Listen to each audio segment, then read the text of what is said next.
नमस्कार। इस चर्चा में आपका स्वागत है। आज हम बात कर रहे हैं मुस्कान की शक्ति पर और उसके सही इस्तेमाल पर। हमारे पास जो स्रोत है मुस्कान की शक्ति और प्रयोग, उसी पर आधारित है ये चर्चा।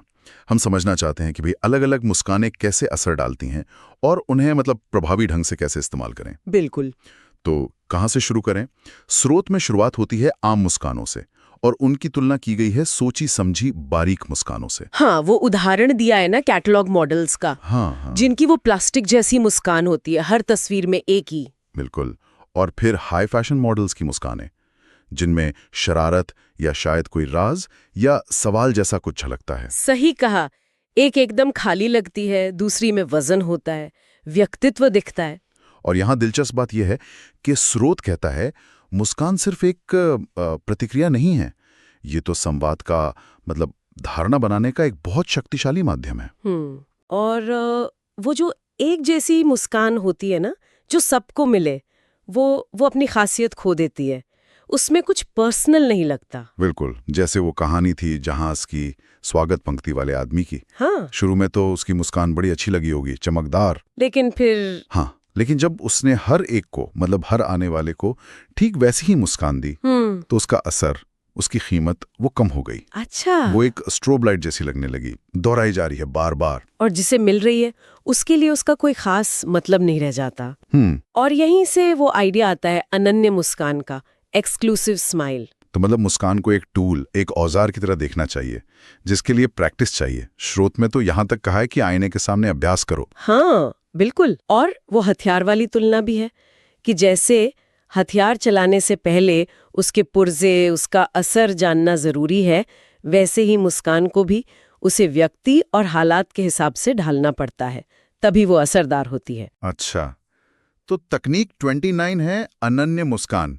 इसका मतलब सीधा सा है कि हर किसी को एक जैसी मुस्कान मत दो, उसमें थोड़ी वैरायटी लाओ, है ना? हाँ, और आपकी भावनाएं क्या हैं उस व्यक्ति के प्रति, वो बारीकियां दिखनी चाहिए। और एक और जरूरी बात इसमें कही गई है कि अगर समूह में कोई एक व्यक्ति दूसरों से ज्यादा अहम है आपके लिए, तो उसके लिए एक खास, बड़ी, ज्यादा आकर्षक मुस्कान बचाकर रखें। अच्छा, इससे बातचीत ज्यादा पर्सनल लगती है। हाँ, और मूल्यमान भी। ये सीधे सीधे दिखाता है कि आप उस रिश्ते को, उस व्यक्ति को कितना महत्व दे रहे हैं। लेकिन फिर उन झटपट मुस्कानों का क्या? क्विक स्माइल्स, स्रोत में उनका भी जिक्र है, वो मिसौरी विश्वविद्यालय वाली स्टडी। हाँ। वो तो इस अनन्य मुस्कान वाले विचार से थोड़ा अलग लगता है ना? हाँ, वो अध्ययन थोड़ा अलग संदर्भ में था। वो था बार जैसे माहौल में पुरुषों को आकर्षित करने पर, attracting males, effects of eye contact and smiling, कुछ ऐसे ही नाम था। उसमें यही पाया गया कि जिन महिला शोधकर्ताओं ने आंखें मिलाने के ठीक बाद मुस्कुराया, उनसे 60% बार पुरुषों ने संपर्क किया, और जिन्होंने नहीं मुस्कुराया उनसे सिर्फ 20% बार। तो कुछ हालात में वो तेज मुस्कान भी काम करती है। बिल्कुल, कुछ सामाजिक स्थितियों में, जैसे पहली बार मिलना या पहुंच बढ़ाना हो, तो एक सीधी तेज मुस्कान कारगर हो सकती है। तो यहाँ बात और दिलचस्प हो जाती है। स्रोत इस पिकअप मुस्कान की तुलना करता है ज्यादा सोची समझी अनन्य मुस्कान से, जो शायद उन स्थितियों के लिए बेहतर है जहां दांव ऊंचे हो, कोई जरूरी मीटिंग हो या कोई खास निजी मुलाकात। सही कहा, यानी अलग अलग मुस्कानें अलग अलग सामाजिक काम करती हैं, एक ही नाप सब पर फिट नहीं होता। तो फिर कुल मिला के क्या निकला इसका?